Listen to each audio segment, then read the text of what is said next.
Let us not dawdle, for there are grudges to settle, and new entries in the Dammer's Cron to right! Howdy, howdy, Stu here, and welcome to another game featuring the Dwarfs versus the High Elves, looking at a number of different builds and ways to face this matchup. And in this game, we will be featuring the mighty ShetlandApache. And if you don't know Shetland, he has an amazing Discord. You have to go get into that Discord. It's a great place to chat with people who like to look at theory crafting, replays, ideas. It's a good place to find people to play with, and it's an amazing Discord. You've got to go see it. I'll put a link in the description so you can go see it. And Shetland, along with I can't remember who helped him with the tournament rules, but set up the tournament rules, the Warhammer Cup rules that everyone follows in tournaments in general. There are some variations in those rules, but Shetland really initiated this idea of multiplayer tournament rules, and they've been very effective for the longest time, making for great tournaments. And Shetland is a Dowie main, and he is so innovative in his thinking and his builds. And I've featured Shetland on here several times before because his builds are very interesting, and this build is no exception. Fascinating ideas. This is a 4-cannon build. For those of you who like artillery, man, oh man. So he has 4 cannons plus 2 bolt throwers out front. Really, you can see the massive range these guys are covering. And of course, Shetland being Shetland, like if you look here, the bolt throwers and the cannons overlap. Essentially, once you get here, you're in a giant kill box.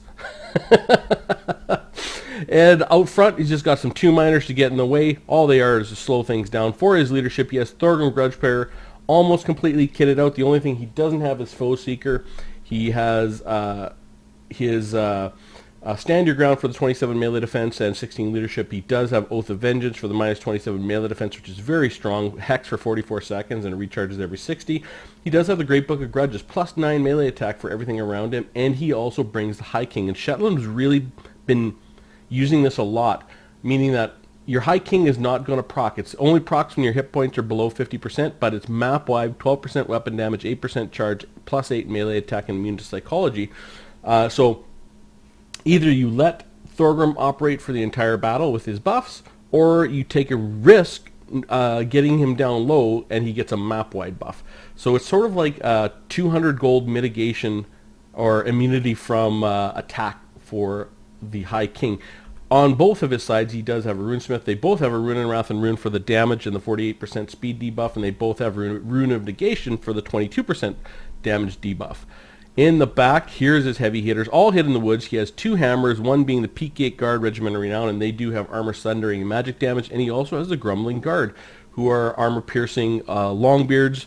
They do have immune to psychology and the Vigor Aura, and of course Encourage. So that is his army. Which is just like, I love watching Shetland's games. I really, really do. They're always so fascinating, and he always has a very clear idea to his concepts, and he's a very competitive player, high-level player. So for his opponent, interesting build as well. He has 5 Lothar and Sea Guard. So they are obviously archers, but they have silver shields. They are anti-large, but that's not what matters. They have 24 melee attack, 52 melee defense, so they can easily hold against a unit of Longbeards or Dwarf Warriors, but they're not going to do terribly well against hammers or anything like that. He has 2 units of Silver Helms with shields on the outsides, just to charge in. Of course, he does have the 2 Nobles, and they are kitted out. Both of them have the Deadly Onslaught for the 36% charge bonus, 20% armor piercing, and 20% weapon damage. The Foe Seeker for the 24% speed, 18% vigor, and the Sacred Incense for the 12% missile resistance, which is good to bring in. Remember, they are armor piercing and anti-infantry, 20% bonus versus infantry, so they're going to be coming in with 54 base melee attack versus infantry, plus 74 charge bonus, which is crazy. He also has a Flamespire Phoenix, and that Flamespire Phoenix does have a Wake of Fire, so it's a bomb. They're really hard to use, though. Rebirth, there's a 50% or there's a 10% chance of, I don't know. He can essentially he can die and then come back to be a full unit again. It's really irritating. Attuned to magic, 12% magic resistance. He does have fear and terror, and that's really the key. That's why he's bringing him as 12% ward save. And for his leader, he has a Lithanar. So a Lithanar has a decoy. So he has a full kit: the Moonbow, 2 uses, magic missiles, 300 meters, mislead. Now he can send out his doppelganger or his clone. He has Slippery, plus 27 melee defense, 24% speed. He also has Stone of Midnight, 22% missile resistance and 55 meters. The Shadow Crown, 55 meters, plus 5 melee defense, plus 18% speed. He also has, is that a 70%? Oh my god. 55 meter. Oh, 55 meter, yeah, okay. Ability range, 70 meters. And he does have a firewall moving and Vanguard deployment, encourage everything else like that. So really, really interesting army, and we're going to get this going right away. You're going to see Shetland.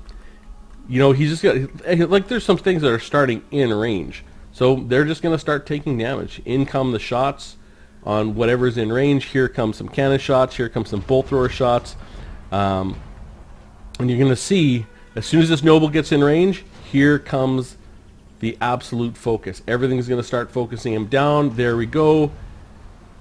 And you're going to see this noble is going to start taking immense damage. Boom. There we go. I love this. I love this. And in comes the miners. So this noble's actually going to try and juke around, and you're going to see Shetland's going to do something. Like, he's not just one thing one at a time. So now he's going to take the bolt thrower. He's going to keep him on this noble, and now he's changing his cannons to this other noble. And really, he's just trying to screen out with the miners, and he's keeping some shots going on this noble, and you know, to keep him going. And now the cannons are coming after this other noble. The Flamefire Spire Phoenix is coming into land, but the Peak Gate Guard is going to get some damage done. You're going to see how fast those cannons get the job done against those nobles. You know, just unbelievable damage. It's a lot like the Trollhammer torpedoes, but in a lot of ways better. And boom, noble is completely gone. This noble, unfortunately, has rallied in the woods. Like, look at that. 5 meters from the edge of the map. The miners are going to come back in to start pushing in, and these guys are now going to push out, essentially getting out in front of the bolt throwers. And Shetland's going to keep his main leadership inside the pocket, and he's going to push out with his infantry. He's got his miners out here pushing against these guys. That's fine. He's, you know, good use of that. He's just going to push them out all day.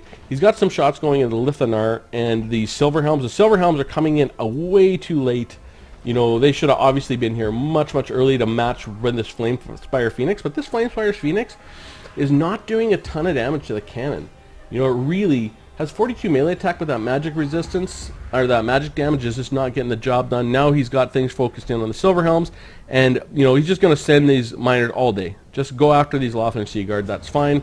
These miners are mucking things up in here. We do have Silverhelms that are trying to get through, and so he's got everything going against this noble who actually came back. So now he's just going to keep shooting at this noble. This noble is not getting away this time because he's got everything focused in on it.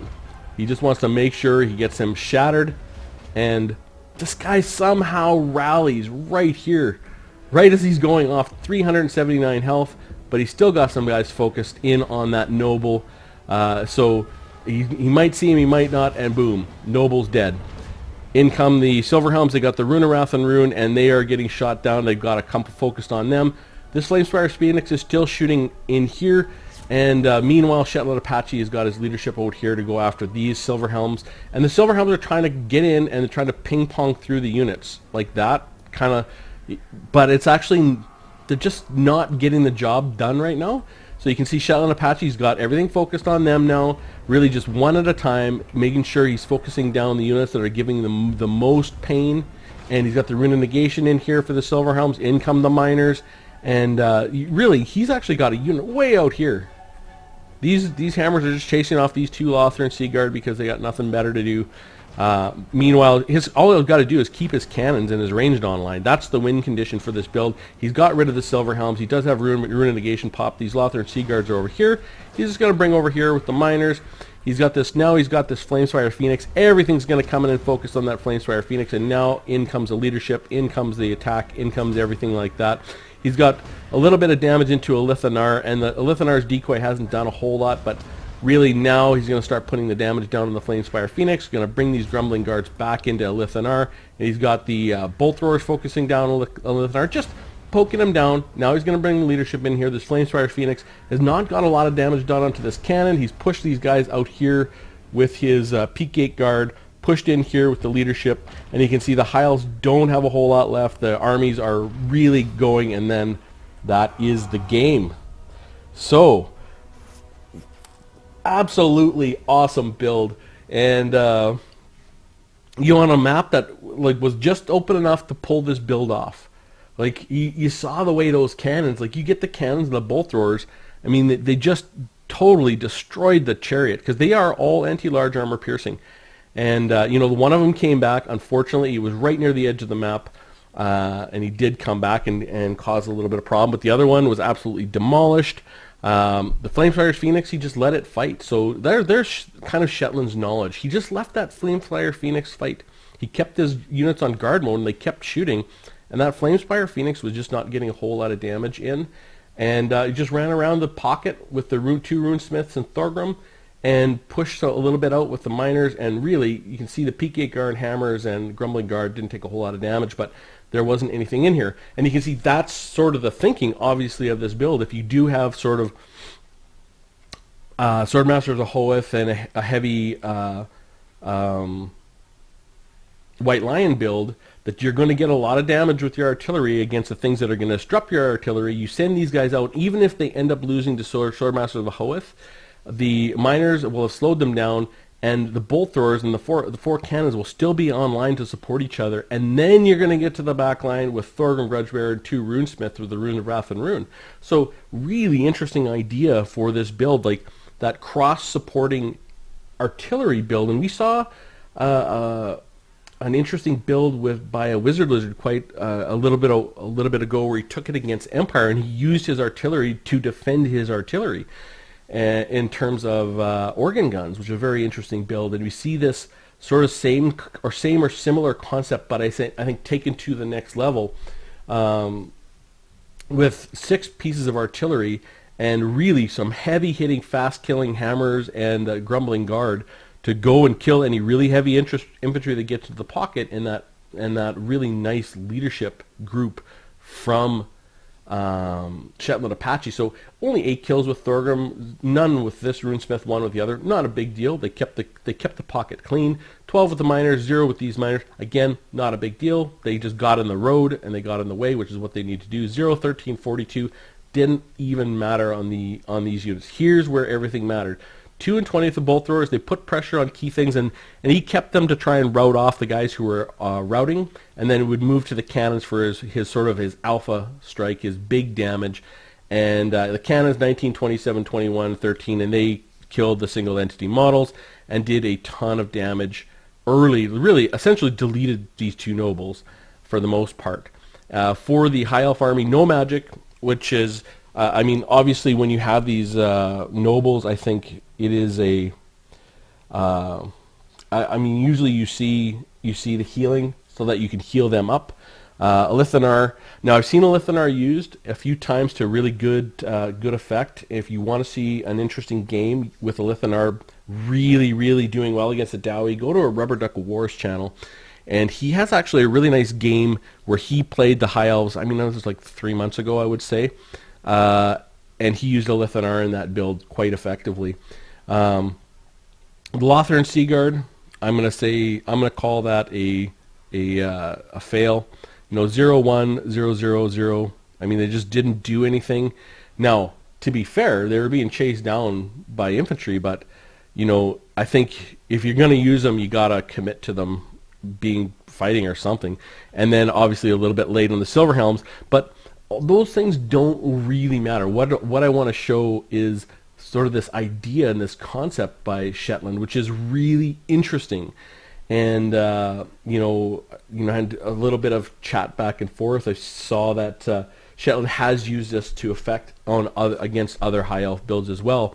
You know, this is just a really nice demonstration of the concept, and that's the important part. And that's why I'm doing like I think this is the third in 5 High Elf, Dwarf versus High Elf matches I'm going to go through to show different ideas in the matchup and different builds, as I know a lot of people like to build in different ways, and I really want to show different ideas so that hopefully you can find a build that really suits you, played by a high-level player, something that you might just modify a touch here and there, and you know, be able to go out and play in your own ladder battles.